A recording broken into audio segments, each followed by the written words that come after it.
Hi. Ooh, I feel very powerful. I'm not used to having a microphone. Usually I just talk really loud.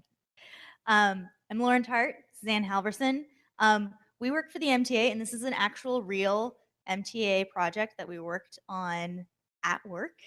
Um, and this is about the MTA's public service performance dashboards for subway and bus.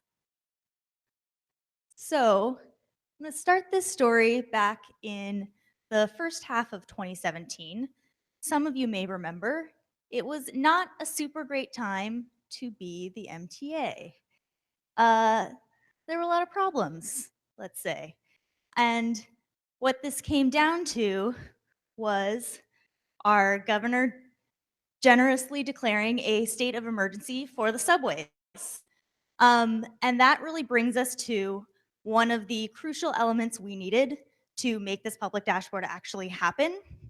And that was a need for better accountability to the public.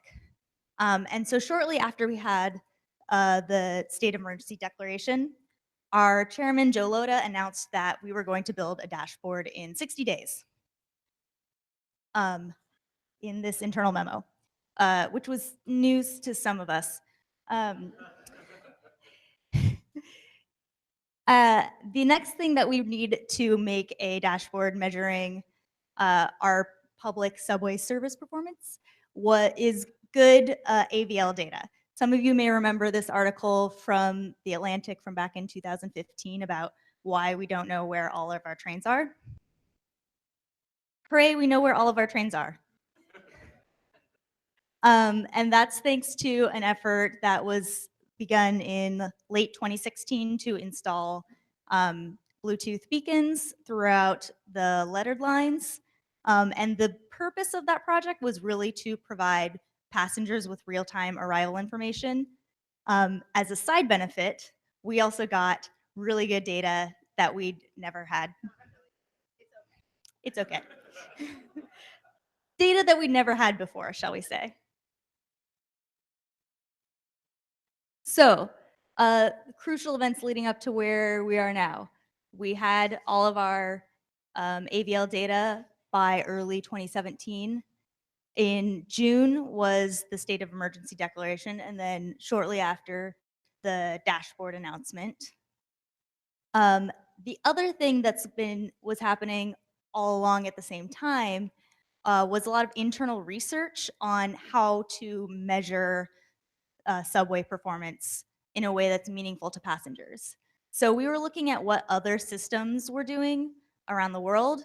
We were also looking at a lot of academic research from places like MIT and the International Bus Benchmarking Group, which is affiliated with Imperial College London, as well as the Public Transport Research Group in Australia.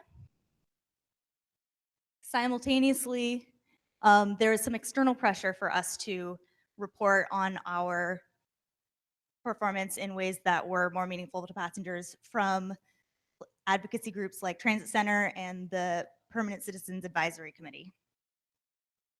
And I'm going to pass it off to Anne because she's going to talk about what came out of those research efforts. Yeah. So we had all of this research going on. We were kind of working internally, deciding what metrics we thought would be better. And then when we got this directive to determine a dashboard, we had to figure out what we wanted to put on it. So traditionally, the New York City Transit, like a lot of agencies, have focused on more operational metrics. So things like why was there a delay, what caused the delay, whose fault is it? And these are all things that are very useful to the people that are responsible for moving the trains. They are not that meaningful to customers who care more about where they're going and whether they're on time. So we wanted to kind of push our dashboard to be more towards these customer experience metrics because it was meant to be a dashboard for the public. So we ended up coming up with 3 new metrics, and these are additional platform time and additional train time, which are the difference between how long somebody's trip is supposed to take according to the schedule and how long it actually takes, either in terms of waiting or in terms of onboard time. And then customer journey time performance, which is the percentage of all trips where the combined APT and ATT is less than 5 minutes. And you can see on the right an example trip. So somebody that enters Union Square at 8 a.m. maybe is supposed to take a train that arrives at 8:02. Instead, that train doesn't arrive until 8:06. So their APT would be 4 minutes. And then maybe the trip was supposed to take them 7 minutes. Instead, it takes them 12 minutes. I know that happens to me a lot when I'm writing this segment. And so their ATT would be 5 minutes. And they would then count as somebody who does not meet the customer journey time performance metrics. So this is an overview of how we calculate these metrics, and we'll go into some detail on the next couple slides. But we have a lot of different data sources. But the first thing we do is at the beginning of each month, we'll take in some MetroCard data, take all the entry swipes, turn those into an OD matrix, and then do an initial train assignment to figure out what routes people are typically taking according to the schedule when there's no service changes. Then we'll also take in schedule data about those service changes, as well as a number of data sources about actual train movement data. And then from each of those, we'll figure out where people are going or how people would route themselves based on the schedule data, based on the actual data. And then if we combine those two different train assignments, we can get our 3 metrics. So we start with this full ridership model, and that starts with entry swipe. So if we go back to the example from before, we might see that somebody is entering the system at 8 a.m. They're entering the system again at 5:30 up on Lexington Avenue, 59th Street. So we would guess that their first trip of the morning was between those two stations. This doesn't work for everybody, so we have to do some scaling up in the end. But we don't necessarily know how they got there. So the next step is to assign people to particular trains. So in this case, somebody could take either a 4, 5, or 6 train, or they could take the Broadway line. But if we start with this initial step where we're saying people are either going to take one of these 3 lines or one of the other 3 lines, we can cut down our processing time from about 2 days to generate these metrics to 45 minutes per day. So it's a really important step to simplify this.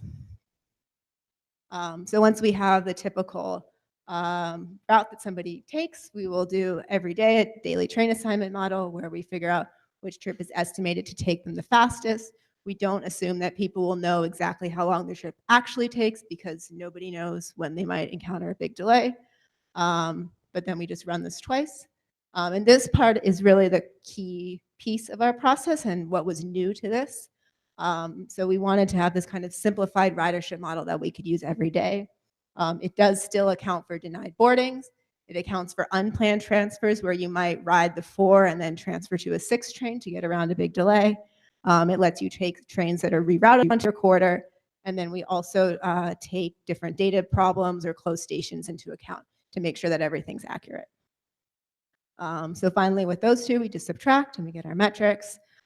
These can be positive or negative. They are more often positive, meaning people have additional train time, not shorter trips.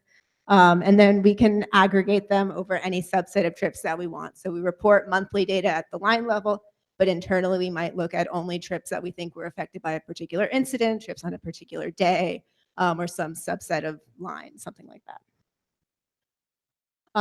So that brought us to September 2017 when we released our dashboard. And at this point, we then started to take a step back from subways and think more about buses. So Lauren will talk about that. Yeah, so to keep this very brief, buses are sometimes a lot more complicated than trains. For buses, we actually generate our ridership for many different days and then average over all of those days to get a single representative day.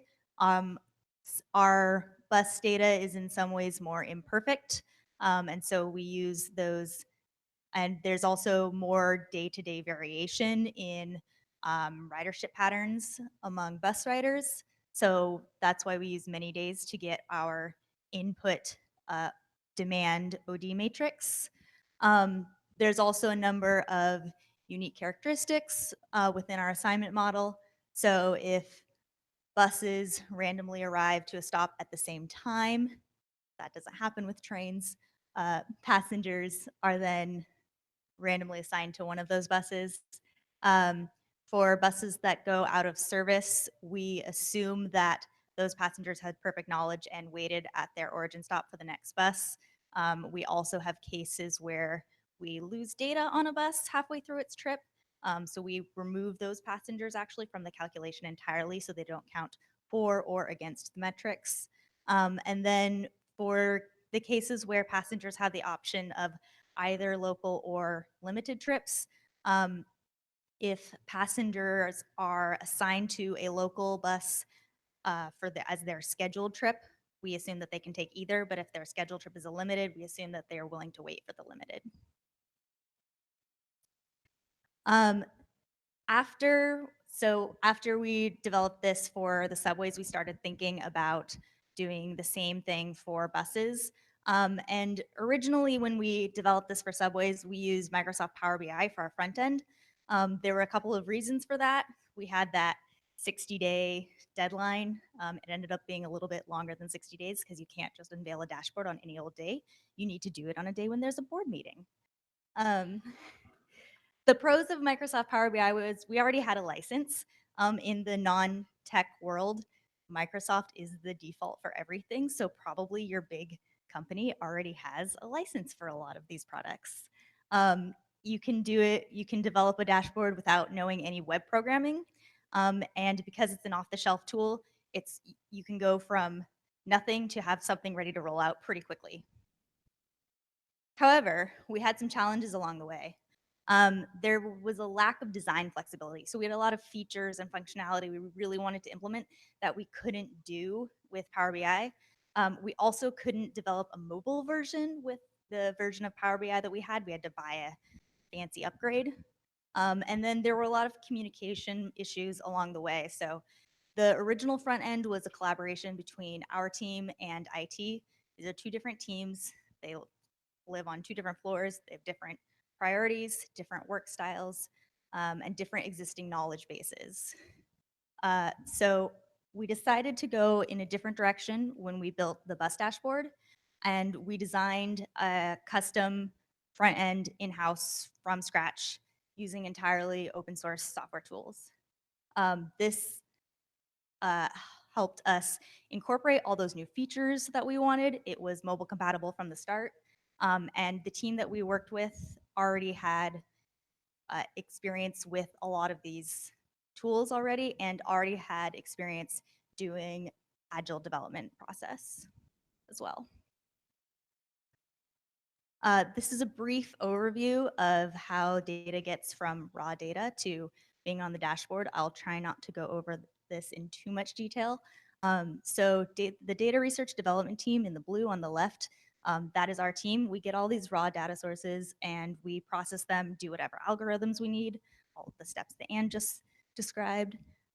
Those live in internal databases that we have. We then aggregate that data in preparation for sending it to the dashboard. And then we have a staging and production environment hosted on AWS, where we are able to use some of the existing tools on AWS to push that data to our production dashboards.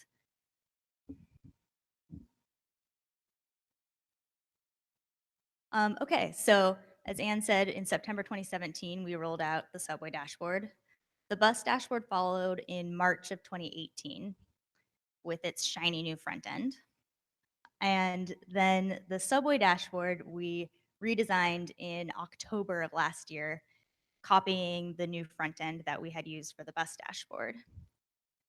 And that brings us up to so far, but these are projects that are ongoing within our group. So we are looking at improvements, and I encourage you all to stay tuned.